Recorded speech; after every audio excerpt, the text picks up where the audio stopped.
ఈ ఎంసెట్ లేదా ఎఫ్సెట్లో మంచి ర్యాంక్ రాని విద్యార్థులకు బెస్ట్ ఆల్టర్నేటివ్ సిఎస్ఈఎంఏ కోర్సులు అడ్మిషన్లు జరుగుతున్నవి. నమస్తే రమగారు. నమస్తే జయ. రమగారు, మొత్తం అంటే ఒక్కసారి ఉలిక్కిపడిన సంఘటన, సాయంత్రం చూసేసరికి ఏంటి ఇట్లా ఎట్లా జరిగింది అని అనిపించేసిన ఇష్యూ, అహ్మదాబాద్ ఫ్లైట్ క్రాష్ అవటం. ఎలా అంటే వితిన్ సెకండ్స్లో రమగారు, 30 సెకండ్లలో ఫ్లైట్ వెళ్ళటం, పడిపోవటం, కూలిపోవటం జరిగిపోయి 241 మంది ప్రాణాలు గాల్లో కలిసిపోయినాయి. ఇప్పుడంటే ఫ్లైట్లు కూలిపోవచ్చు, ప్రాణాలు పోవచ్చు జయ. ఈ ఫ్లైట్ ఇంకెక్కడో కూలి అక్కడున్న వాళ్ళు కూడా తుంటి మీద కొడితే పళ్ళు రాలిపోయినట్టు ఎక్కడో మెడికల్ స్టూడెంట్స్ ఆ మెడికోస్ పాపం భోజనాలు చేస్తూ ఉండగా ఎంత హృదయ విదారకంగా ఉందంటే. అవునండి. అది పడిపోవటం అంటే విమానాలు కూలటం సంఘటనలు ఏమిటో టీవీలో చూస్తుంటే న్యూస్లో ఈ మధ్య ఎక్కువగానే చూస్తూనే ఉన్నాం మనం. కూలినవి ఎక్కడో కూలితే వీళ్ళు అందులో ఉన్న వాళ్ళ కర్మం కాలిపోయిందంటే ఎక్కడో జనావాసాల మీద కూలిపోయటము, పిల్లలు చదువుకుంటున్న వాళ్ళు. అసలు ఎక్కడికైనా వెళ్తే చచ్చిపోతాం, ఏదైనా అయితే ఇదేమిటి మన ఇంట్లో మన చోట్ల మనం ఉండి మన దారిని మనం ఉన్నా కూడా మరణించటము, అది కూడా దుస్సంఘటనలు. చాలా హృదయ విదారకంగా ఉంది. తలుచుకుంటే ఎంత భయంగా ఉందంటే, విమానాలంటే భయపడ్డం కాదు, ఇప్పుడు ఎక్కడున్నా భయంగానే ఉందిగా. అది ఇదివరకు మనం ఇది అసందర్భం కాదనుకుంటా, 2000లో మా మరిది గారు అమెరికా వెళ్ళారు. మేము బేగంపేట ఎయిర్పోర్ట్లో తన్ని సీఆఫ్ చేసాం. తర్వాత 2-3 సార్లు వాళ్ళు వచ్చినప్పుడు బేగంపేట ఇక్కడే మనకి పక్కన వెళ్ళి తీసుకొచ్చుకుంటుండే వాళ్ళం సరదాగా, ఎయిర్పోర్ట్కి వెళ్ళడం రావటం. తర్వాత మన ఎయిర్పోర్ట్ని అక్కడెక్కడో దూరంగా అయిపోతే శంషాబాద్ వెళ్తే ఈ 40 కిలోమీటర్లు దేవుడా అని వెళ్తూ ఎంత దూరాన్ని పెట్టారు అనిపించేది. నిన్న అనిపించింది దూరాన్ని పెట్టడం కరెక్టే మరి, అంతే కదా రమగారు, చాలా ఇట్లా ఇలా మధ్య అహ్మదాబాద్ 2 సార్లు వెళ్ళాను చేయా నేను ఫ్లైట్లోనే. 3-4 ఏళ్ల క్రితం కూడా ద్వారకి వెళ్ళాం కదా, అప్పుడు అహ్మదాబాదే వెళ్ళాం. అది ఇళ్ల మధ్య ఉన్నట్టే ఉంది ఎయిర్పోర్ట్. అవునండి, అంతే. మరి అదేమి మరి చాలా ఊరికి దూరంగా ఉండి, ఇప్పుడు మన శంషాబాద్ ఎట్లా ఉంది ఖాళీగా ఎయిర్పోర్టే, అలా ఏం లేదు, కొంచెం చుట్టూ అంతా ఉంది. ఇప్పుడు మరి లేకపోతే ఇక్కడ అది ఎగిరింది, కూలింది, కాలేజీ మీదే పడిపోయింది. అవును, 30 సెకండ్స్ ఊరికి దూరంగా ఉండటం కరెక్టే కదా. 100% కరెక్ట్. ఇప్పుడు మనం 40 కిలోమీటర్లు 50 కిలోమీటర్ల ఎయిర్పోర్ట్కి వెళ్ళడం కష్టం అనుకుంటున్నాం, కానీ ఏ దుస్సంఘటన జరిగినా జరగకూడదు అట్లాంటివి. ఒకవేళ జరిగినా దానికి కారణం దేనివల్ల జరిగిందో అదొకటే కాకుండా చుట్టూతా ఉన్న వాళ్ళు కూడా పోతారంటే ఎలాగమ్మా? కాదు రమ్మగారు, ఎంత కష్టపడితే మెడిసిన్ సీట్ వస్తుంది, వాళ్ళ మీద వాళ్ళ తల్లిదండ్రులు ఎన్ని ఆశలు పెట్టుకొని ఉంటారు. ఈ ఫ్లైటు ఎన్ని వందల మంది ఉన్నారు, అందులో ఆ 200 మందికి ఎన్ని ఆశలు, ఎన్ని కలలు, ఎన్ని ఊహలు, అవతల ఎన్ని మీటింగ్లో ఎన్ని జీవితాలు వీళ్ళ కోసం వెయిటింగ్. ఒక్కొక్క మనిషికి ఒక కుటుంబం ఉంటుంది కదా, వీళ్ళ మీద డిపెండ్ అయిన జీవితాలు ఎన్నో.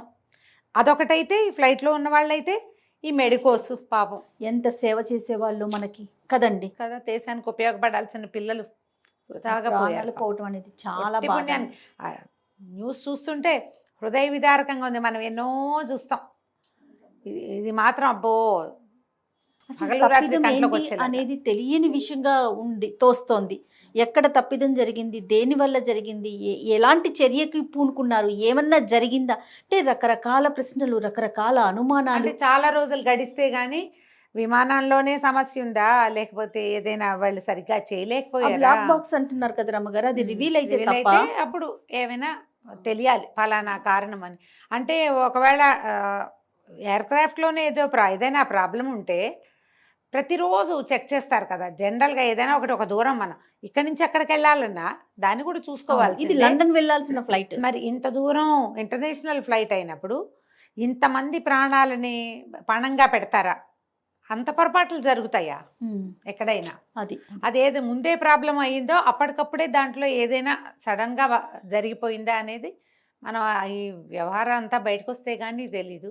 ఇప్పుడు వ్యవహారం సంగతి ఎట్లా ఉన్నా, ఈ పోయిన ప్రాణాలు, ఈ చితికిపోయిన కుటుంబాలు దుర్భరమైంది కదా. రమ్మగారు, ఒకే కుటుంబానికి చెందిన 5 చనిపోయారు రమ్మగారు. అవునట, భార్యాభర్త 3 డాక్టర్ అమ్మాయి ఇక్కడి నుంచి లండన్ వెళ్తున్నారు, ఇంకా అక్కడ సెటిల్ అయిపోదాం పిల్లల్ని తీసుకొని. ఇన్స్టాలో 30 మంది అయినా షేర్ చేశారు జయ. ఆ అమ్మాయి ఆ పిల్లల ఫోటోలు చూస్తే బుజ్జి పిల్లలు కడుపులో ఎంత ఇదిగా ఉందంటే, అయ్యో ఏదో అక్కడ ఇక్కడ కాదని అక్కడ అద్భుతంగా జీవిద్దామని వెళ్తే అసలు ఏమిటి సమయం ఇవ్వలేదు కదమ్మా. అసలు ఏదో వెళ్ళాం, కొంత దూరం వెళ్ళాం, అది కూడా కాదు. అవును, వెళ్ళింది లేవడం ఏమిటి, పడిపోవటం ఏమిటి. జీవితం క్షణభంగురం అంటారు, ఇదే కదా. ఇదే కదా రమ్మగారు. మనం ఎన్ని ప్లానింగ్లు చేస్తాం. భగవంతుడు చూడు సింపుల్గా ఒక దెబ్బకి 30 సెకండ్లలో ముగించేసాడు. పైగా ఓ కథ కాదు, ఇంతమందే. పైగా ఇందులోంచి ఒక్కడు బతికి మృత్యుంజయుడు రావడం ఏమిటి చూసారు. అతనికి తెలిసే దూకేశాడని కదా అంటున్నారు. మరి అతనికి అర్థమైంది అంటే తను ఎమర్జెన్సీ ఎగ్జిట్ దగ్గర ఉన్నాడంట రమ్మగారు. ఉన్నాడు. అది రాలేదంట, చాలాసేపు పుష్ చేసిన తర్వాత అది వచ్చేసరికి తను దూకాడు. కానీ అసలు ఎంత అయోమయం, ఏం చేస్తున్నాను, ఏం జరుగుతుందో అసలు తను బ్రతికున్నానన్న విషయం కూడా తెలియలేదంట. తెలియలే అతనికి. కాకపోతే మామూలుగా మనం ఫ్లైట్ ఎక్కుతాం అజయ,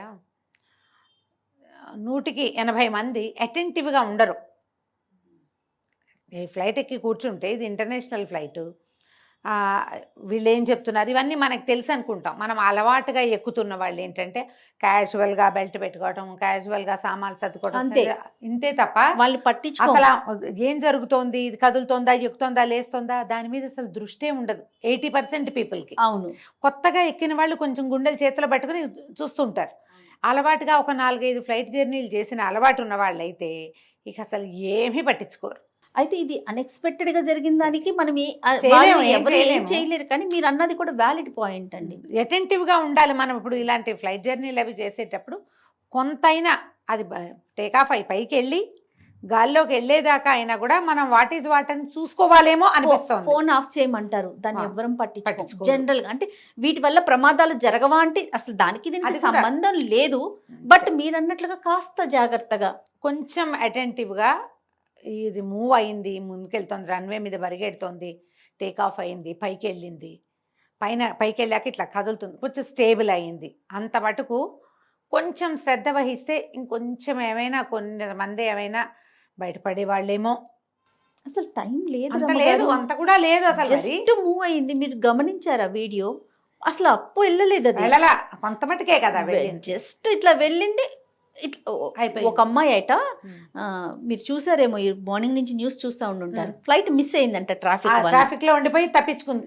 ఎంత రిక్వెస్ట్ చేసిందంట, పంపించండి పంపించండి. నో అంటే నో అన్నారు. 10 నిమిషాల లేటు తన ప్రాణ జీవితం కాపాడబడింది. మనం ఏమంటాం, ఒక 10 నిమిషాలు ఎడితే జీవితకాలం లేట్ అయిపోయినట్టు అనుకోండి. బతికే ఇక్కడ ఆలస్యం అమృతం విషయం కాదు రమ్మగారు, అదే నిదానమే ప్రధానం. అలాగే అయింది. అంటే అది తప్పిపోవటం ఈమె బతకడానికి, అందరూ పోయినా అతను ఒక్కడు బతకడానికి. అమ్మాయి ఏటనమ్మ గారు అక్కడ మాట్లాడి రిక్వెస్ట్ చేసి వాళ్ళు ఒప్పుకోలేదట. తనకి కోపం వచ్చి చి అనుకుని ఇట్లా వెనక్కి తిరిగింది, ఎగ్జిట్ కి వెళ్తుందంట, వెళ్ళలేదట, ఎగ్జిట్ అవ్వకముందే పడిపోయింది. జీవితం నిజంగా ఎంత క్షణాల్లో అయిపోతుంది జయ. మనమే ఇలా ఏవైనా మాట్లాడేటప్పుడు చెప్తామా, కన్ను మూస్తే మంది కాదు, క్షణం గడిస్తే ఏమిటో, రేపొద్దున ఏంటో మనకు తెలీదు. ఇవి చాలా సార్లు మాట్లాడుకున్నాను జయ. కానీ అది కంటికి కనపడితే దాన్ని జీర్ణించుకోలేం జయ కదా. అసలు జల్లుమంటుందండి, జల్లుమంటుంది. మళ్ళీ మళ్ళీ అసలు నువ్వు న్యూస్ ఓపెన్ చేయి, ఇన్స్టా ఓపెన్ చేయి, ఫేస్బుక్ ఓపెన్ చేయి, యూట్యూబ్ ఓపెన్ చేయి, ఇదే.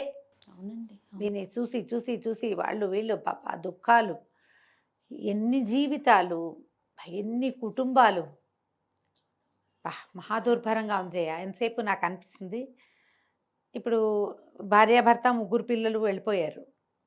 ఇప్పుడు ఒక భర్త ఉండి అందులో ఆయన ఈ పని ఇలా అయిపోయి వెనకాల 1-2 పిల్లలు, భార్య, అతన్ని నమ్ముకున్న పెద్దవాళ్ళు, అమ్మా నాన్ననో ఏ అన్నదమ్ములు ఉంటే వీళ్ళందరి పరిస్థితి ఏంటి? అట్లా వీళ్ళంటే కంప్లీట్ ఫ్యామిలీ. మిగతా అందరు అట్లా కాదు గారు. అమ్మా నాన్న వెళ్ళారు, పిల్లలు ఉండిపోయారు, లేదా పిల్లలు వెళ్ళారు, అమ్మా నాన్న ఉండిపోతారు. భార్యాభర్తల్లో ఒకరు ఎక్కారు, 2వ వాళ్ళు వెనకాల ఉండిపోయారు. వాళ్ళే ఆ కుటుంబానికి ఆధారం, ఆసరా కూడా అయ్యి ఉండొచ్చు. ఇలాంటప్పుడే మనము ఏమనిపిస్తుంది అంటే సెక్యూరిటీ చాలా అవసరం కదా జయ. 200%. మార్నింగ్ నుంచి నేను ఇదే కంటెంట్ చేస్తున్నానండి.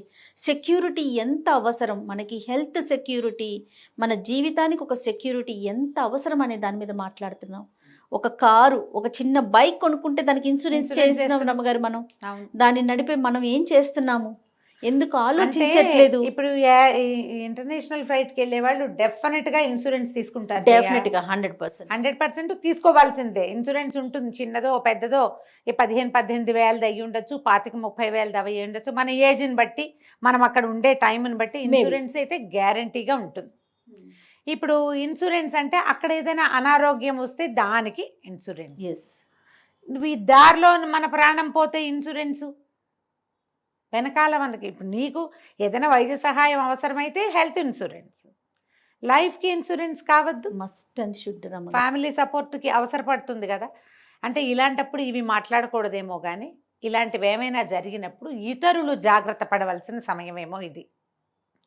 ఇది అలారం అంటే మన జీవితం ఎప్పుడు అలారం ఎంగేజ్ అయ్యా. ఎందుకంటే మనకి ఏ రోజు రాత్రి పడుకున్నాం తెల్లవారు మామూలుగా లేస్తామన్న నమ్మకం ఎవరికీ లేదు.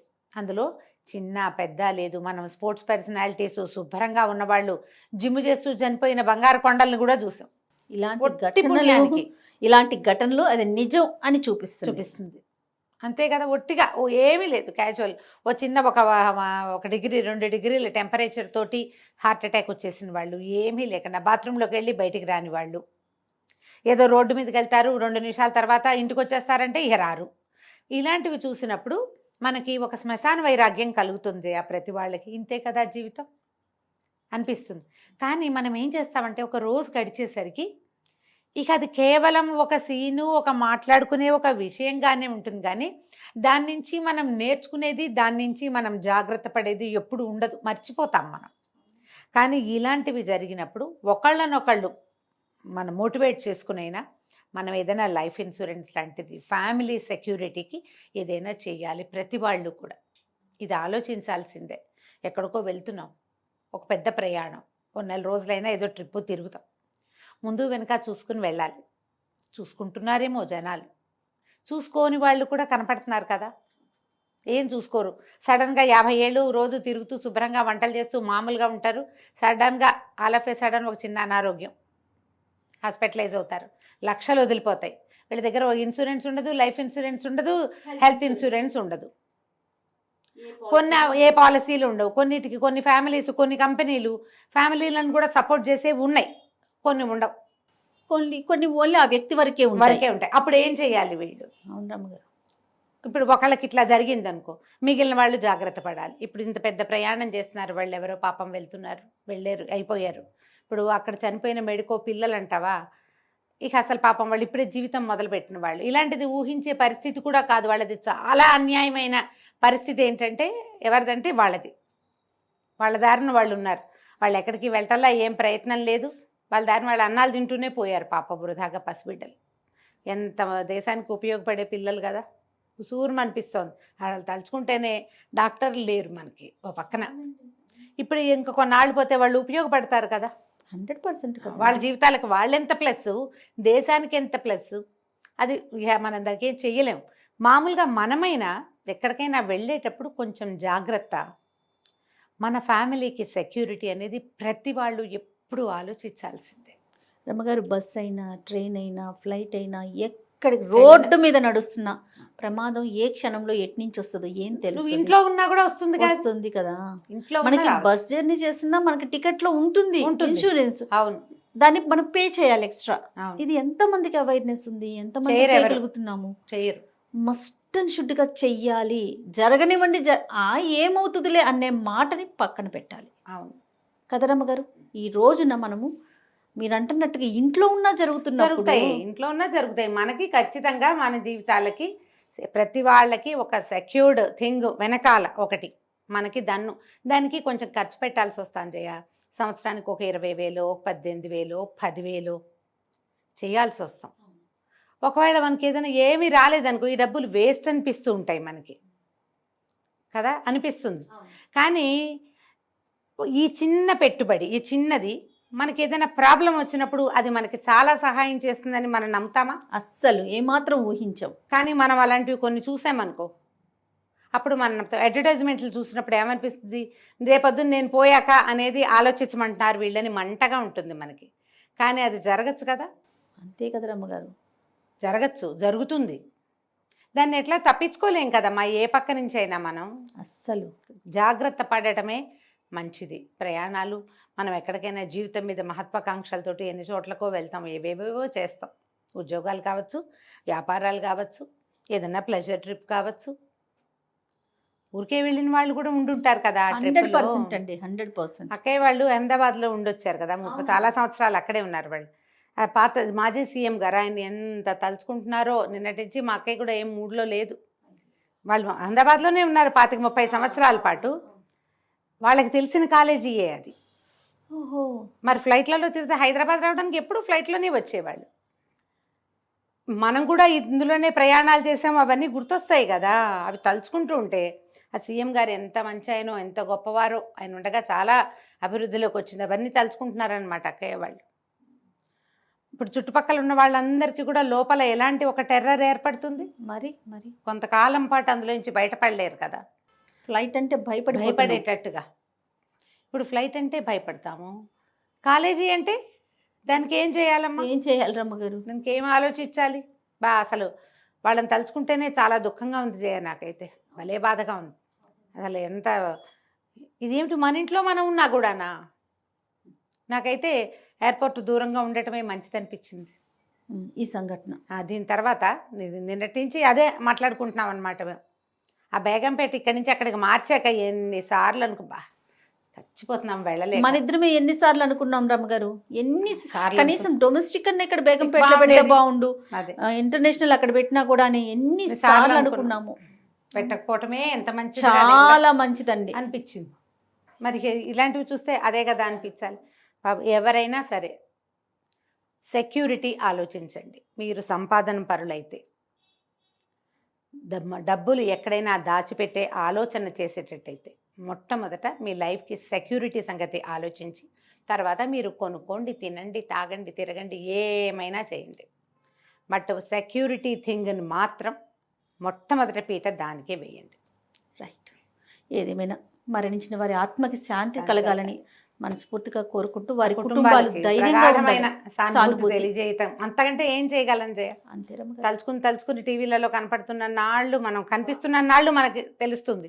తర్వాత ఆ నొప్పంతా అనుభవించే వాళ్ళు, ఆ ప్రమాదాల్లో చిక్కుకుని ఉన్న వాళ్ళు, ఆ కుటుంబాలు పాపం ఎప్పటికీ వాళ్ళు అందులో నుంచి బయటపడతారు పాపం కదా. నమస్తే.